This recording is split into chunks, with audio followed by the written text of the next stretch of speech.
All right, are we ready? All right, well, welcome everyone. Hi, I'm Matt. I'm from the Children's Society. I'm a developer here, and welcome to tonight's Drupal Meetup. We're hosting it here. We have 3 Drupal sites and are just very happy to contribute back to the Drupal community.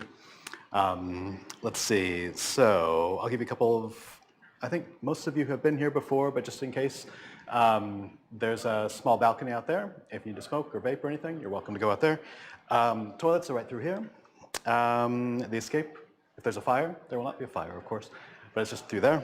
And then afterwards, we're going to head over to the White Cross Pub, which is just down here. Make a right.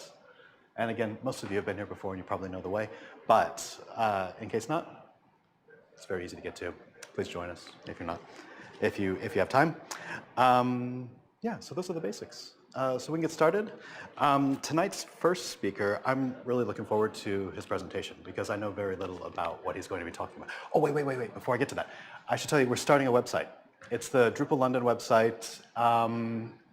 Just the most basic pieces are in place at the moment. There'll be some comms going out about this soon after tonight. But if you're at all interested in contributing and have ideas about ways that we can make it better and just useful to the community, you're absolutely welcome. And we'd love to have your ideas and your participation. So I will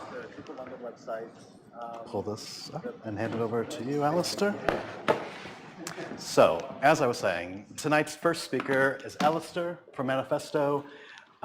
He's going to be talking about the ECA module, which I'm really looking forward to because I know very little about the ECA module other than it's sort of an improved version, perhaps improved in many ways, more powerful version of rules is my understanding, but I'm sure that Alastair will be able to explain that much more eloquently and in much more detail. So, Alastair, thank you very much, and over to you, sir.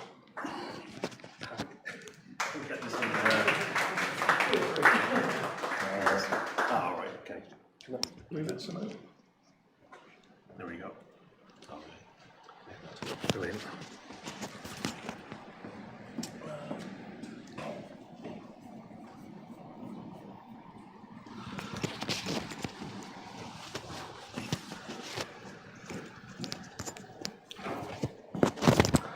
Is that working? All right. Evening, everyone. So let's just get back to the start. So I'm just going to do a little talk on this module ECA, which is something I've discovered recently. And it's a pretty interesting module that might be useful for developers and sort of more site builders. So let's get started. Just a few fun facts about me. Senior engineer at Manifesto, which is a digital agency. We kind of specialize in non-profit organizations, universities, and so on and so forth. I've been working with Drupal I started on Drupal 6, and I've been working with Drupal for at least 15 years. I've been on Drupal.org for over 15 years, but before discovering all that, I had a few more years before that, and I've only got a measly 49 credits for fixed issues, which is shocking considering the length of time, but I'm kind of addressing that now. And fears speaking in public, but here we are. So what is ECA? So ECA is an acronym for Event, Condition and Action, and there's a link to the module. It's a no-code solution that empowers you to orchestrate your Drupal site. So basically the core module is a processor. What it does is executes events, conditions and action plugins. It integrates with graphical user interfaces. It comes with a classic modeler, which I'll briefly show you shortly, but it's a very basic model and it's not really recommended. But it there's another modeler called BPN N.io, which is an open source project used outside Drupal, and it basically provides a user interface which you'll see to construct these models, which the models consist of these events and conditions and actions. And I would probably describe it as rules on steroids. So it's really progressed the kind of abilities that rules started enabling Drupal developers to construct, and it's really come along, and who knows whether it'll be big as rules, but it's a very powerful tool. So basically these 3 plugins, so an event is something that happens, a user logs in, submits a form, clicks a button, a new content item is created, a new media item is created, a form is displayed, 101 different events that can be implemented using ECA. And a condition is an optional check to see whether the event or context meets certain criteria for triggering the action. So it can add additional logic to your scenarios. So if you want to trigger an action based on a user role, a content type, a form display mode, all this kind of stuff, this is where the condition plugins come into play. And an action is the actual thing that you want to happen. So whether it's sending an email, whether it's displaying a message, whether it's altering a form, all these kind of things are actions. So yeah, anything from redirecting a user to a different page to sending an email notification or displaying a message on the website. So the events and the actions are Drupal core plugins, and the condition part of it is the only thing that's kind of inherent in ECA. So this means that any Drupal event handler or any Drupal action plugin is available to ECA. And conditions, like I say, it's the only thing that kind of belongs to ECA. And it's another Drupal plugin. So if you're a developer, it should be fairly easy to write any of these plugins.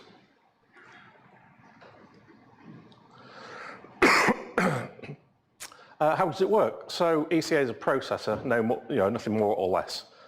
It creates event listeners to different different Drupal events, and then trigger the processor. It processes all available ECA models for the current event. So you could have 10 different ECA models which all are using the same event listener, and it will basically trigger them all. And then it triggers standard Drupal action plugins as well as ECA action plugins. ECA provides a base class which extends the Drupal action plugin class.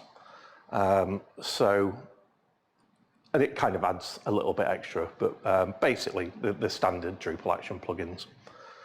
And everything is a config entity, so this means it's all exportable. You can commit it into your code base. And the developers claim that it should run as fast as pure code would run.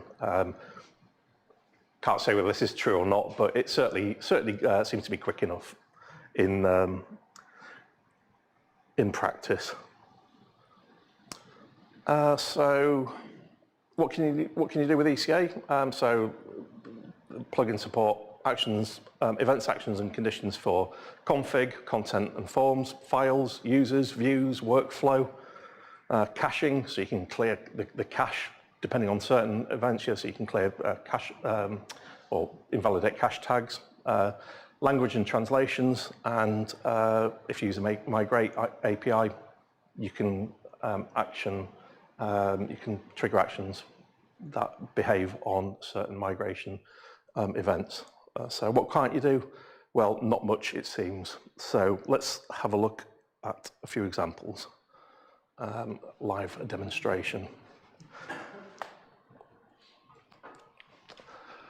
I'm not going to go into much depth on this, but this is the classic modeler, which I'm pretty sure comes as part of the core ECA module. Essentially, it's a very kind of basic tool for creating your models. And this lists all the sort of events that are available to it, so importing config, deleting config, and we're talking about Drupal config here. Deleting content entities and bundles and loading entities. It covers quite a broad range. So this is all the stuff you can do when you build forms and run it does everything. It'll attach to pretty much anything. Sorry, where's my mouse? There it's gone. And then this is the bpmn.io modeler, which is a much more visual modeler. So essentially, you've got these 3 buttons here. So this is an event. And this can be, same again, any of those events that we saw previously. So perhaps you can trigger an event on, well, any of these that we saw already.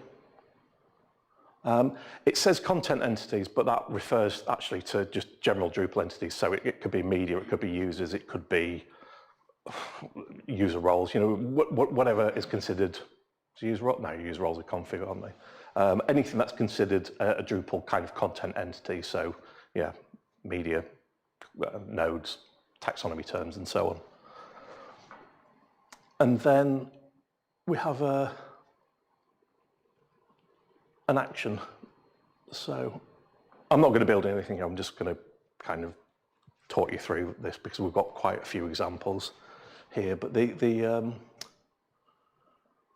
the actions. So you might want to publish a comment based on something, or publish a content item, publish a node based on certain conditions and events, send emails and publish content, and so on and so forth.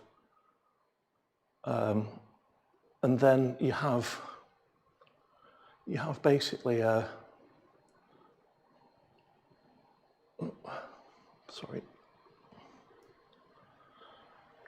you connect the two, and this is so this is like the sequence flow, and then this is where you can add a condition. So the current user has a permission, or current user has a role, so on and so forth. So that's the condition part of this. So let's have a look at a couple of examples that I've already built, going from nice and simple up to more complex. This is really simple. So the event is creating a basic page. So a basic page content type, and we just want to display a message to the user saying it's been created. So this is a new basic page, put in some text and save it. And then, as we can see here, we've got duplicate messages, but the top one obviously saying this comes from ECA. So that's very, very basic. But as you can see, it's as fast as you'd expect. Set form mode to basic when creating new users. So what I've done here is perhaps when you create a registration form for new users, you might just want the basics. You might want the first name, the last name, and their email address. But if it's like some kind of social media site, there might be other fields that they enter into their profile. But at this point, we just want to capture the basics. So the event is preparing a user entity form, which is basically constructing the user, not displaying, but actually constructing the user entity form. And then the condition is the user is anonymous. So this is basically checking the user role, and you can select whichever user role from the drop down, and then we can also display a message And then what we can do is set the form mode. I mean, normally this might be something that you do in code, but if you're more of a site builder than a developer, it's possibly just as quick and easy just to build it like this. So if we have a look at the form, the add user form, we've got quite a bit here. They can upload a picture. This is for a non-anonymous user. But if we look at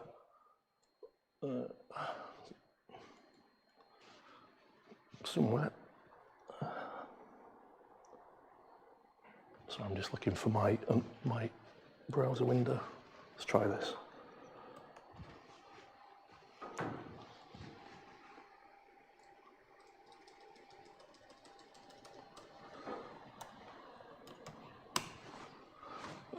Right, that'll be why. Let's log out.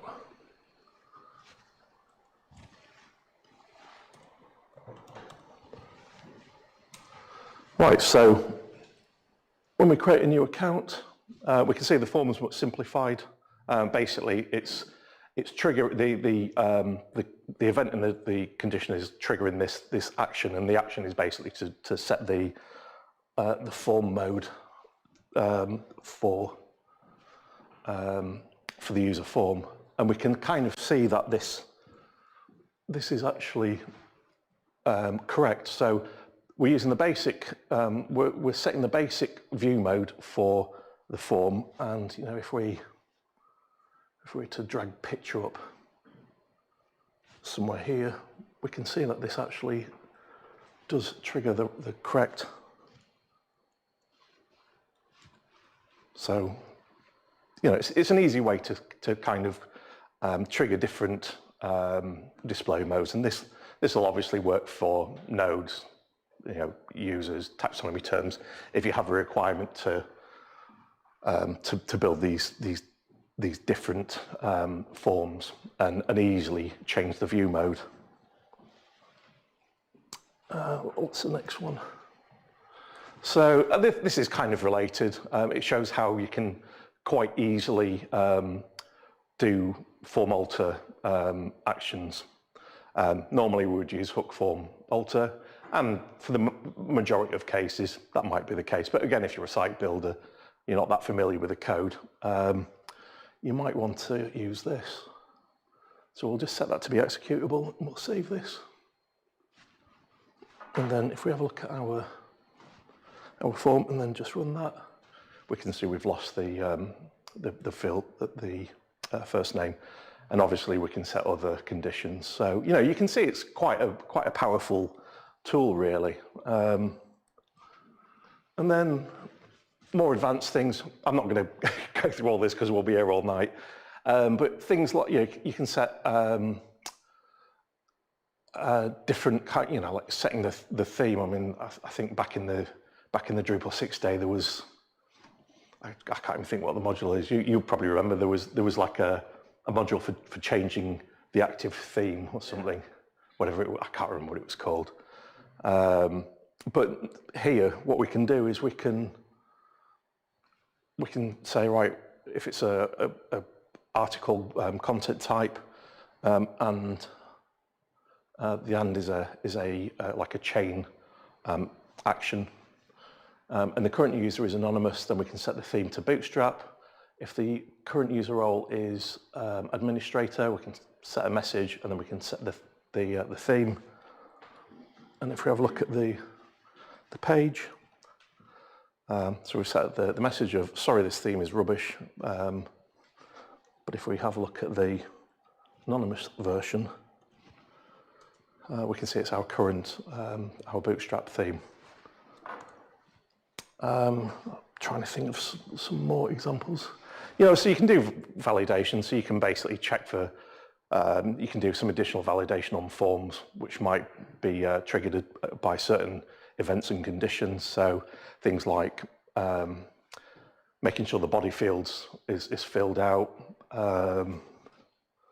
and you can actually, you can do more kind of grouping. You can basically group fields using another action. So, you know, so you basically can do form alters, you can do form validation and so on, and yeah, what else?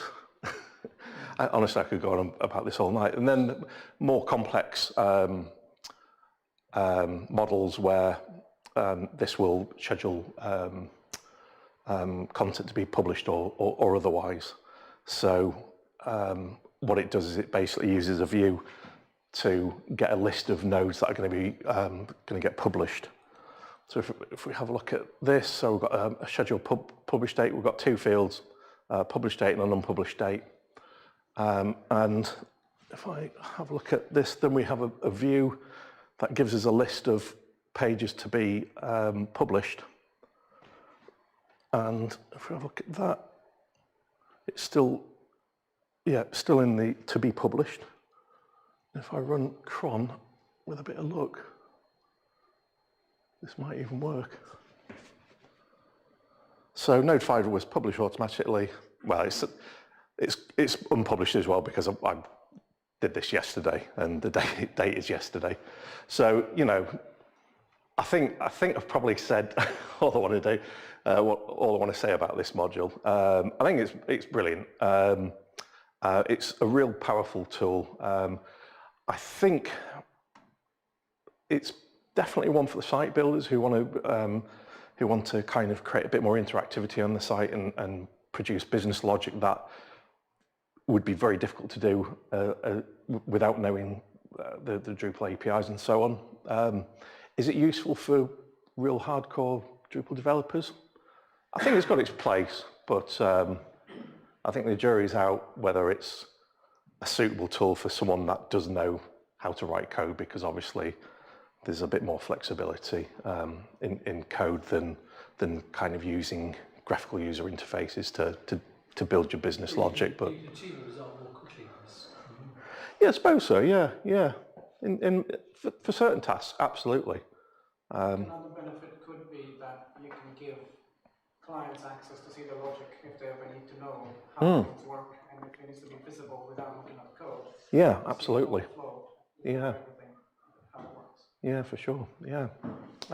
Does anyone have any questions? I think that's mainly pretty much all I wanted to say. In terms of you showed Sorry. forms, okay? Yeah. And was any forms that come with core, or is it another module? Sorry. Forms. Yeah. So if you want to like alter the fields on a form or whatever, Right.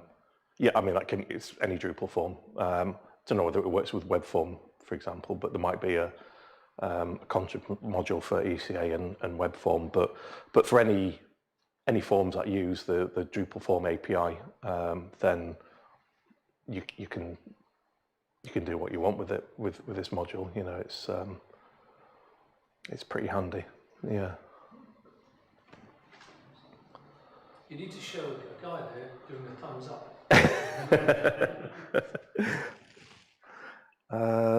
Yeah. So if anyone's got any questions for I don't know whether I'm running over time or I've got loads of time or what, but.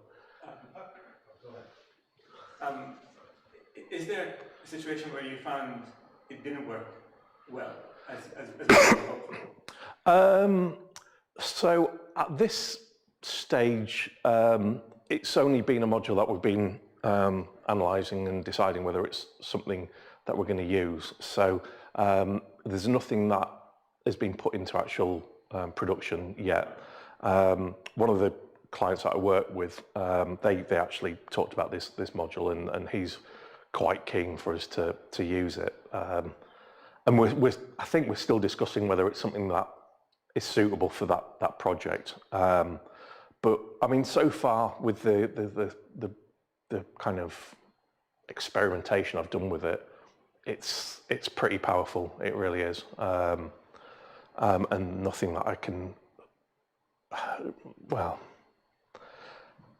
I think there's some business logic that you could write that would be far beyond the scope of this, but for certain things, I think it's got its place. Yeah. I'm gonna guess you can export these as config, right? It's not config. Yeah, it's config. Yeah. And actually, there's a website called ECA Guide, and it has a library of pre-built models. So you can actually, I mean, it's got some, you know, but it gives you, like, I mean, the scheduled publishing one, which I definitely didn't steal from here to demo. I mean, yeah, that's where I got it from. So you basically download a file, it's in an XML format, and it imports into ECA quite easily. However, you can export it as, you know, Drupal config. I think they just use XML because one of the tools, you know, I guess it's a handy way of sharing this kind of thing, and it'll generate. So if you, I'm trying to think which one I use, but basically it seems to. You can export a model in this XML format, and it'll generate the config for you. So if you've got a content type that needs to be built to run one of these kind of library models, it'll generate the config. So it's, you know, it's the whole kind of you know, the whole thing is quite powerful. The export tool and the import tool. Yeah, so it's kind of these are useful just to get an understanding of how this works, really. Yeah, it's really good. Sorry, Matt, Yeah, I just have a question about how granular you can get in terms of the, I guess it would be the condition. You have the sort of the theme switcher, depending on the role it says. Could you say something like, if it's node 22 or URL has a certain word? Oh, absolutely. Does a node have a certain word? Maybe. I'm not sure. Possibly. So one of the things you can, actually quite possibly, so one of the things you can do, depending on what condition you're using, it has this properties section. So so what you can do is kind of, I'm just trying to find a good example. So you can really like store. It has these things called tokens, which are essentially like variables, and you can use those as variables, as lookup variables, I suppose. So in this, not exactly what you're asking, but I mean what this is doing is checking a number of different content moderation states. So needs review, published, archive, back to draft, and that it's setting a variable that will store a role, which can then be used to send an email. So what this workflow is doing is it's sending an email to a certain user in a certain department based on the state of the content moderation. You know, it's kind of it's quite powerful. It's quite granular as to whether it'll look for certain words in a body text field or something. I'm not 100% sure, but I'd be surprised if it doesn't.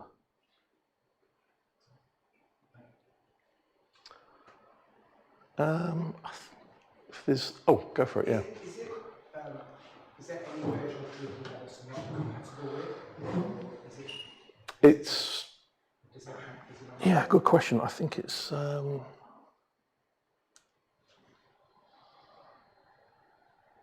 mean, there's a ton of the people who are behind this, and this guy here in particular, the time that they've put into this is unbelievable. I mean, the amount of supported modules, his face is all over this.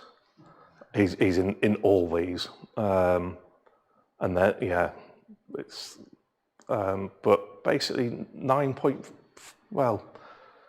2.0 version is 10.3 and above. There's some earlier versions that'll work on version 9 of 9.5 as you can see here. But yeah, it's worth having a look. It might be of use for some people, just to, you know, a few shortcuts rather than writing a bit of code. But yeah.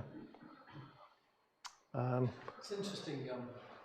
The last paragraph, I'm just reading the middle there. It says maintainers are instructed to help maintainers of other Drupal products to integrate their project with ECM. Yeah, they've got right really behind it. I think they're a German or Austrian Drupal agency that got behind this. They did a demo of it at DrupalCon last year, and I got quite interested in it. I've started writing a support module for it, just to provide some additional conditions, and but I haven't got that far with it. Yeah. Don't play yourself down. Well, it's just time, isn't it? You know, it's. So you're halfway through. Yeah, that'll be it. Yeah. I think what's particularly interesting is that the user interface very much creates a little diagram. Yeah, yeah. Mm. For some people, that's a far easier way to visualize what it's doing. Yeah, exactly. Yeah. If you were to, even if somebody else wrote the code, if you were to show them the code with a whole heap of ifs, buts, thens, and ands, people just don't relate to that. Whereas they see a diagram, they actually can see the connection more easily. Yeah, yeah, and there's a desktop, not written by these lot, but there's a desktop application for Windows and Mac and Linux that you can integrate in with this. So you could give it to someone else entirely to build the models. So, you know, it's pretty good, really. I mean, there are many tools outside Drupal now that are becoming much more visual. Yeah. In terms of flow diagrams and things and other ways of diagrammatically expressing things. Right, I think that's me. There's a thank you slide. Cheers. And there's just a few resources. ECAguide.org is probably the best one to go to if you're interested, because it's got links to, you know, all the sample library packages and links to, you know, contrib modules and so on. Cool. Cheers. Thanks a lot. So many use cases for it as well. I'm not here with any live demos today, unfortunately, but I am here to tell you about refreshing Drupal's branding. So there's a big brand refresh taking place at the moment, and I'm excited to share with you some of the work that has been taking place around Drupal's updated visual style. So I've been developing for Drupal for 8 years now. I only signed up though and became a Drupal.org member after DrupalCon in Lille last year, so I'm somewhere in that picture. Somewhere around this area, I think. I was looking for you. Just getting really close. Presumably, Alastair, you'll also be somewhere in there then.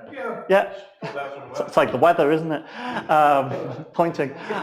But yeah, it was a brilliant event, and it really got me, piqued my interest to get me involved with the Drupal Association, become a Drupal Association member, and also, you know, actually contribute. And one of the ways that I thought I could easily contribute is with the Promote Drupal case studies and the Promote Drupal project. So that's a project around refreshing Drupal's brand, making sure that it's fit for the modern age, effectively. You've got competitors with Adobe, with Wix.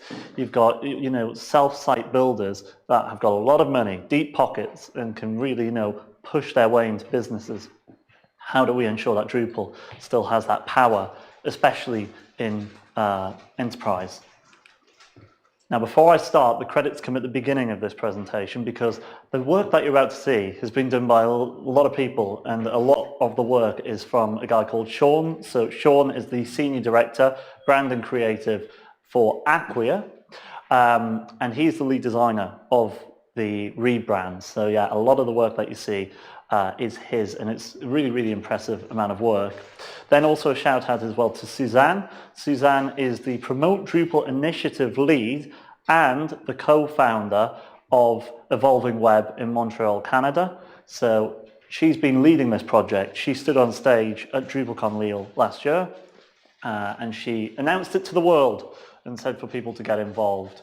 And as well, a big shout out to the people on the Promote Drupal and Promote Drupal-brand Slack channels as well, because there's a lot of people getting involved in this project and just sharing their opinions, sharing the feedback, not even just designers, but users as well. So, I'm going to be showing you elements of the new Drupal brand, and over the next 10 to 15 minutes I'll go through some of the updated brand elements and brand design and talk about the impact that Promote Drupal has had on that design as well. I'll touch upon some of the main changes and also as well I'll give you a link at the end so you can view the entire updated brand guidelines yourself at any time. So this is the existing Drupal logo, and it's ubiquitous with Drupal now. I think that one of the things that Sean especially realized is that there's so much power when it comes to that Drupal brand. And you don't want to throw everything away and start again from scratch, otherwise it will lose its Drupalness, especially with the Drupal drop. So the idea is that Sean wanted to revisit the design itself, because that's not actually a typeface, it's a custom word mark. And therefore, it's harder to replicate if we need to make any changes to the design of it. The heavy weight as well also doesn't lend itself well to scaling down to smaller sizes. And then if you look at some of the smaller sections, the terminals and some of the stems as well, they resolve in unusual custom ways, which again means that smaller sizing makes it slightly less legible. It's a brilliant logo design. There's no criticism for the original designer. It's great work. So this is merely an evolution of that. And the new logo design that Sean has created reflects that. There's an updated Drupal drop, there's a new typeface called ZT Gaffer, and as you can probably tell, it still retains its Drupalness while still having an application that can actually work better and more flexible in different environments, a lighter text weight as well. So this is from the new updated brand guidelines, and this is the new drop. And the brand guidelines themselves, which I'll share the link to, runs through all this in massive amounts of detail, but basically it's summarizing that the drop represents the open web, that there is still a D hidden within the logo. So one of the interesting things was on the original version of the logo, user testing found that many people couldn't see the D within the Drupal drop or thought it was an 8 or something else. So yeah, it's really interesting that the new logo still retains that at the same time. And then it breaks down further, and it's an example from the guidelines about how the drop is built, what it stands for, the fact that community is at the heart of everything that Drupal does. It's powered by community, it's used by communities. So it's a really nice nod to that as well. These are a couple of versions of the logo in both horizontal and stacked versions. Both versions have different size text and elements, again, for scalability as well.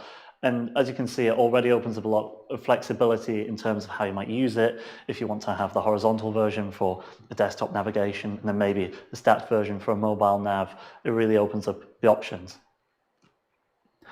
Also contained within the guide, I'm not going to show you each and every rule and example, but it covers everything from clear space through to color combinations, layouts as well. It really does help you along to make sure that any designer that wants to use the brand guidelines has a clear understanding of how to compose something and make it feel Drupal-y without straying too far. So that was Sean's work. And from Q4 in 2023, so from October onwards, after DrupalCon Europe, the Promote Drupal Slack team started to have some virtual meetings. So we got together, and the meetups consisted of Teams meetings, Slack meetings, and Miro boards as well. The idea being to build on Sean's fantastic vision and ensure at the same time that it works across the world, because it came out of North America. There were some decisions where, with the feedback, we all thought as a team, actually we could make a small tweak here if Sean's willing to accept it and make it work worldwide instead.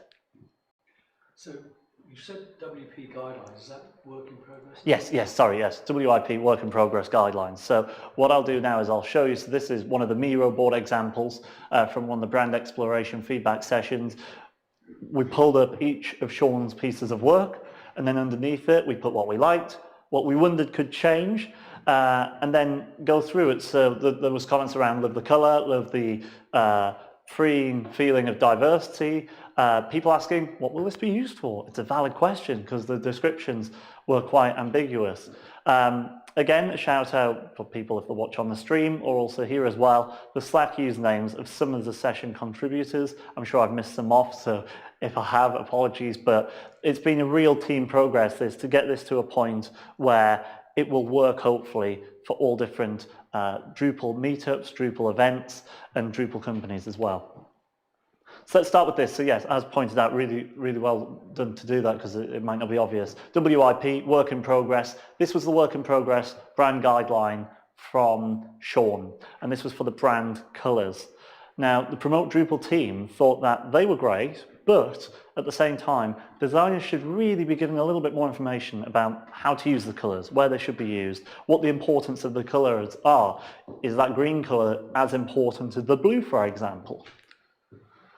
So we went away, and with the feedback that was given from the Promote Drupal brand guidelines, I then went and I created this version which had primary, accent, and secondary brand colors, and we worked together with the Promote Drupal team to pitch this to Sean to effectively say, could we have a hierarchy for the brand colors?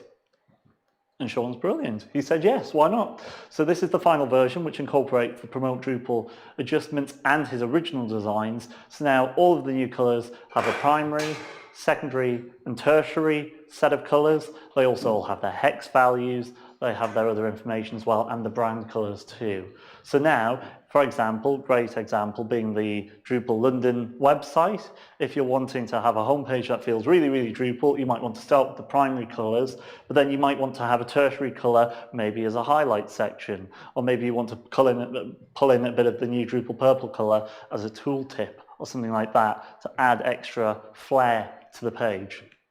Just cycling back to the original work in progress color page as well, we then focused on the gradients, because again, they're really good. But how do you generate them? How would you replicate that in CSS instead of needing a graphic or a vector image?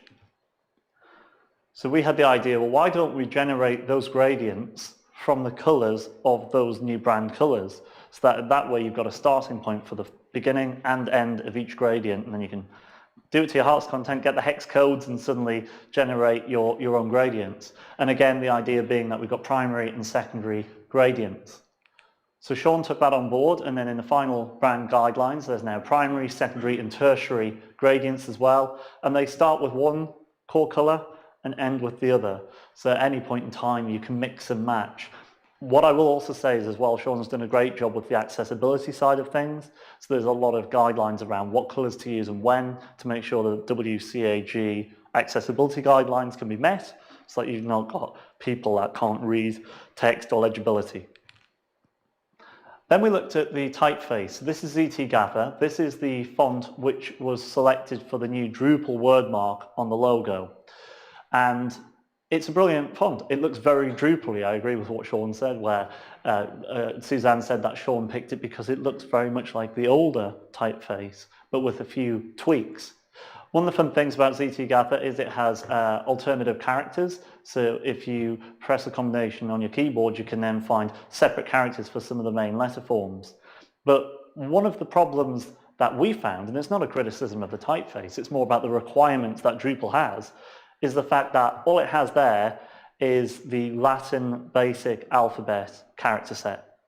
So if you're wanting to take this around the world and use the new Drupal brand guidelines in other regions that might have Cyrillic, for example, as a language set, you're out of luck. It would be using something like Arial or Times New Roman or something like that, and no one wants that. So we went away and we had to think about it on the Promote Drupal brand guidelines, and one typeface that I've been following for a while is Noto. So it stands for no tofu, and it's a bit of a joke that the designers have created, because if you use a font and it doesn't have a language character set, you end up with a white and black square. They say it looks a bit like tofu. So they call it Noto for no tofu. Senior leaders in the tech world have helped build this typeface. I'm talking about hours and thousands of hours of time. So Google and Monotype both got together to produce this typeface. It's open source, And the most amazing thing is it includes fonts for nearly all of the world's writing languages. It's one of the most open and inclusive typefaces imaginable. Latin, Chinese, Arabic, Hebrew, Indic scripts, Egyptian hieroglyphics, and emojis are all covered by the Noto typeface. So the good thing is, if you're wanting to try and create a branding asset, Noto should have you covered, even if ZT-Gather doesn't. If you want to find out more, by the way, about it, loads of great resource online about it. You can search for Noto font, or you can scan the QR code as well to learn more. But it really is an open source project like Drupal. It includes a load of passionate type designers and font smiths that have really worked hard to make sure that the font looks similar across the different languages. So the final brand guidelines has ZT-Gather as the main typeface. That's for your headers, that's for your header text. If we were talking about the new Drupal London website, for example, your header images, H1 text would absolutely be in ZT-Gather. But then the body font and the secondary font is now officially Noto Sans. And that's going to be used across DrupalCon logos in the future after this year, as far as I'm aware. And then in the final brand guidelines as well, H2 tags, body copy, that sort of stuff. So the work in progress brand guidelines that we then looked at was the sub-brand lockups. Now I'd argue that these are as important, if not more important than the main logo, because it's conveying what that section of Drupal is. It might be the Drupal Association, it might be a DrupalCon event, it might be a local meetup like this one here in London. So we started to review these logos here, and some of the feedback that we had from the group involved removing the bold underline, because it seemed to detract from the rest of the logo, including the drop, and then removing the ZT-Gather typeface from the secondary line and putting that into Noto. Then in theory you can have any logo, any brand, and you'll always be able to cover it. So that's what we suggested.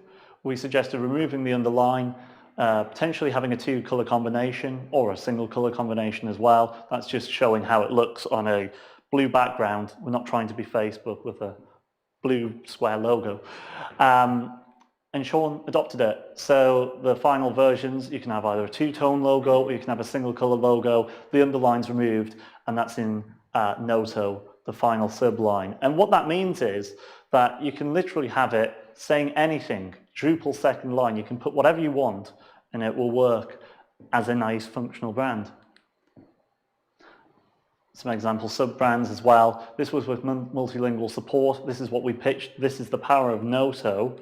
And in the finished brand guidelines, again, as you can see here now, the beauty of it is you can have it in totally different language sets, and yet it's still using the same type fonts language as the English ones do. So it's a really inclusive way of making sure it feels like everyone's a part of this. So you can scan below there for the digital asset management system. It will be, I'll share it as well around. I'm sure that we can probably just share it around afterwards if it's right in the corner of the screen. But that's it. You can learn more about the redesign on that page. I would give you the URL. I would put that on here, but it's massive. It's hosted on Acquia Dam, and it's a huge, long URL. We need to get a vanity URL for it, I think. So I'll ask Suzanne about that. I'm just going to quickly touch upon the Drupal.org redesign as well. That's heavily linked to the Drupal brand refresh.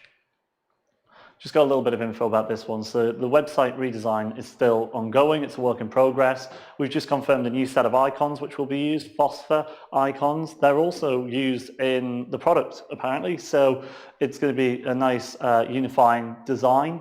Over 9,000 icons are available on this icon set. It's open source.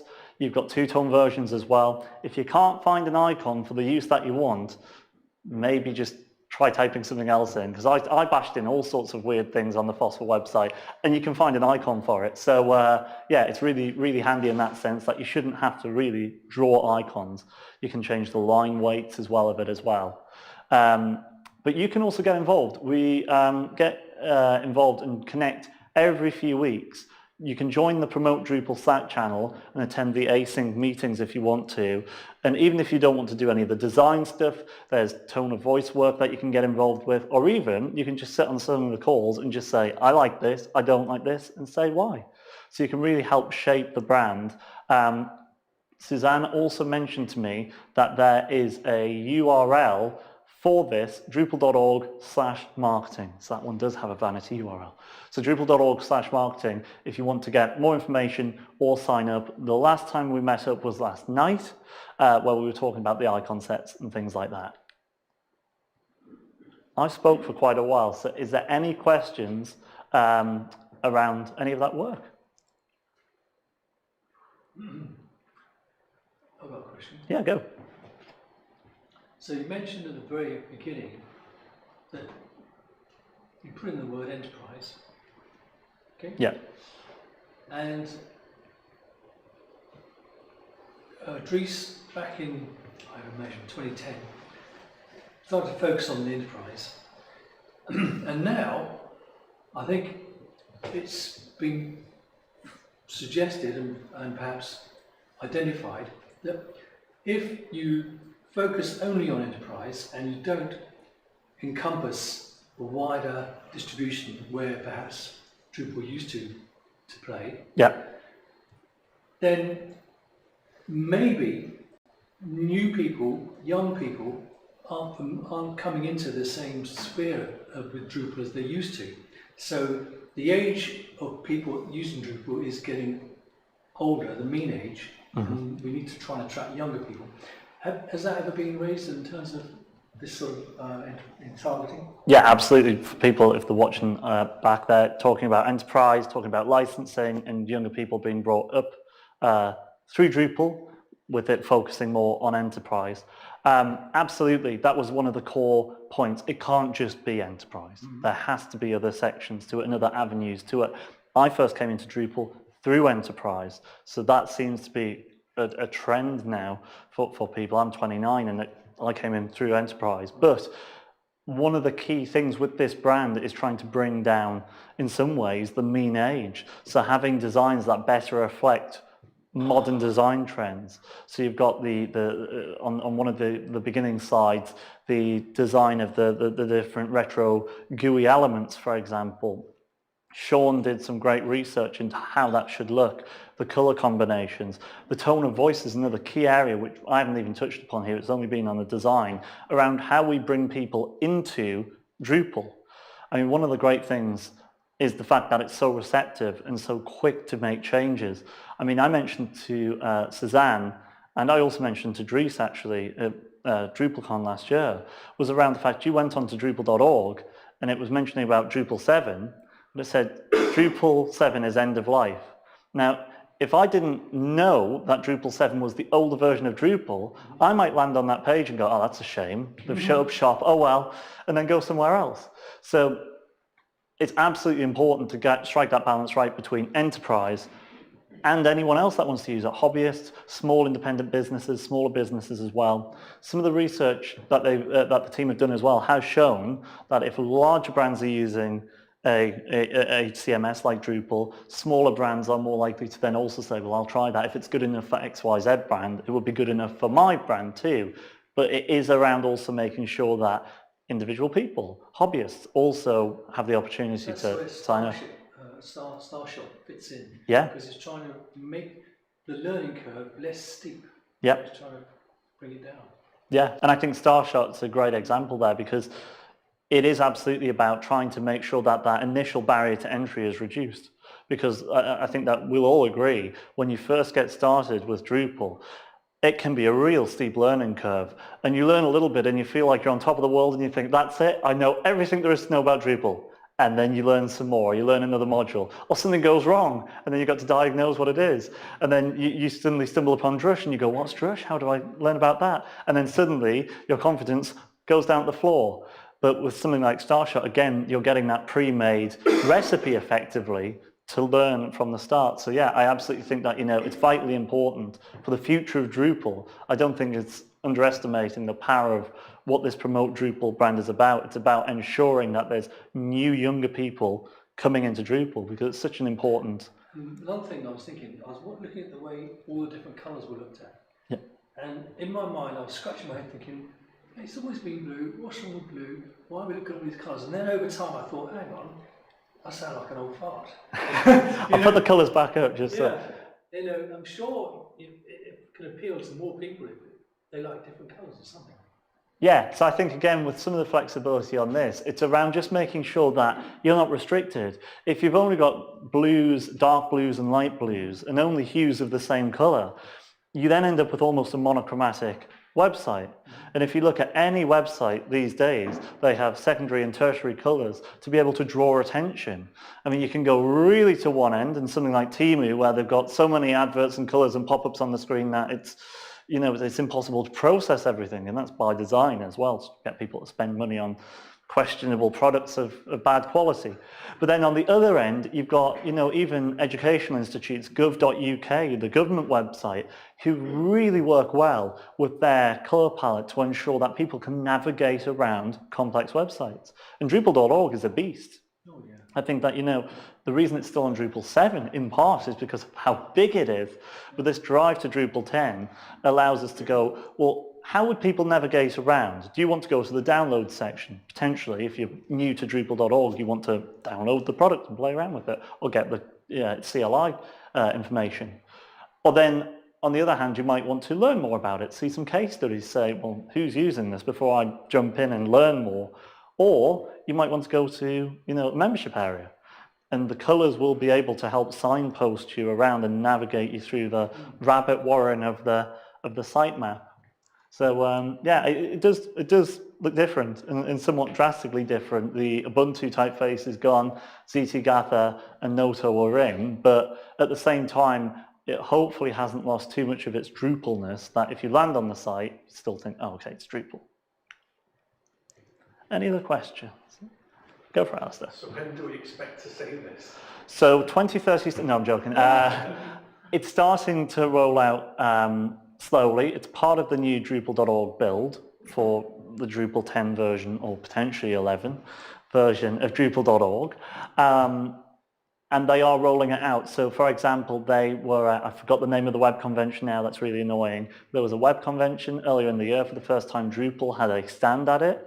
And it adopted all the new branding for that. So if you look on LinkedIn, on the Drupal Association's LinkedIn, you can see photographs from it, real world stand, Drupal sat alongside, Adobe sat alongside the other big players in the web market. And that section is the enterprise section.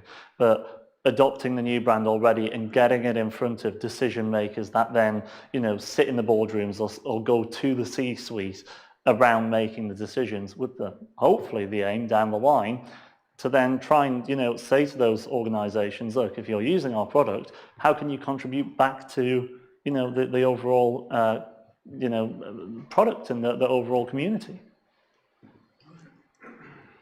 Anything else, or is that it? Cool. Well, look, thank you very much for letting me speak here. I'm really pleased to have shared all this. If you want to follow more, promote Drupal or promote Drupal-brand on Slack. Cool. Thank you. Thanks.